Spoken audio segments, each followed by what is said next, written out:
Hello दोस्तों, कैसे हो आप लोग। Welcome to our channel name Urdu by Adeel. मैं हूं आपका दोस्त अदील। आज की इस वीडियो में बात करने वाले हैं मुकेश नाम के बारे में। जानते हैं कि मुकेश नाम का मतलब क्या होता है। आइए वीडियो की तरफ बढ़ते हैं।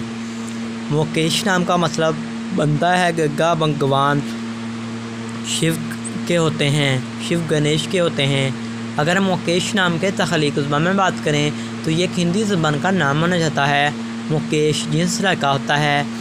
मुकेश नाम का खुशकिस्मत नंबर 1 माना जाता है। मुकेश नाम का मज़ाहिब हिंदू होता है। मुकेश नाम की लकी तारीखें 1, 4, 7 और 10 होती हैं। मुकेश नाम का बेहतरीन वक़्त 3 PM से लेकर 5 PM तक होता है।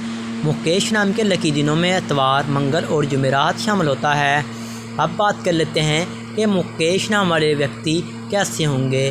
तो आप लीडर बनना चाहते हैं, आप चाहते हैं कि लोग आपके पीछे चले और आप लोगों के हीरो बने। मुकेश नाम की मुआफ़िदातों में तांबा शामिल होता है।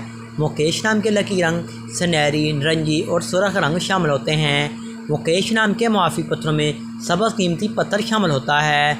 मुकेश नाम के मुआफ़ी पत्थरों में हकीक, अहमर, हकीक, सुनहरी कोहरा, ईसाई माइलमा पत्थर भी शामिल होते हैं। उम्मीद करते हैं कि आज की इस वीडियो को आप ज़रूर पसंद करेंगे।